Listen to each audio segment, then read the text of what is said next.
بسم اللہ الرحمن الرحیم۔ السلام علیکم۔ نبی اکرم صلی اللہ علیہ وسلم کے پیارے چچا حضرت امیر حمزہ 625 میں جنگ احد کے دوران شہید ہوئے۔ یہ جنگ مدینہ شہر کے قریب ہوئی اور یہ ابتدائی اسلامی تاریخ کا ایک اہم لمحہ تھا۔ جب جنگ شروع ہوئی تو حضرت امیر حمزہ رضی اللہ تعالیٰ عنہ، جو اپنی بہادری اور شجاعت کے لیے مشہور تھے، مسلمانوں کی طرف سے زبردست لڑے۔ انہوں نے قریش کی قیادت والی افواج کے خلاف نبی اکرم صلی اللہ علیہ وسلم اور آپ کے ساتھیوں کا دفاع کرنے میں اہم کردار ادا کیا۔ ان کی ہمت نے مسلمانوں کے صفوں کو متاثر کیا۔ افسوسناک بات یہ ہے کہ جنگ کی افراتفری کے درمیان ایک ہنرمند حبشی جنگجو وحشی بن حرب نے ایک برچھا پھینکا، جس سے حضرت امیر حمزہ رضی اللہ تعالیٰ عنہ شدید زخمی ہو گئے۔ حضرت امیر رضی اللہ تعالیٰ عنہ زمین پر گر پڑے اور ان کے بھتیجے نبی اکرم صلی اللہ علیہ وسلم ان کی طرف لپکے۔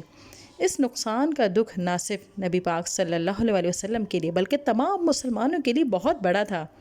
حضرت امیر حمزہ رضی اللہ تعالیٰ عنہ کی وفات ابتدائی مسلم کمیونٹی کے لیے ایک اہم نقصان ہے۔ میدان جنگ میں ان کی بے خوف لگن نے انہیں اللہ کا شیر کا خطاب دیا۔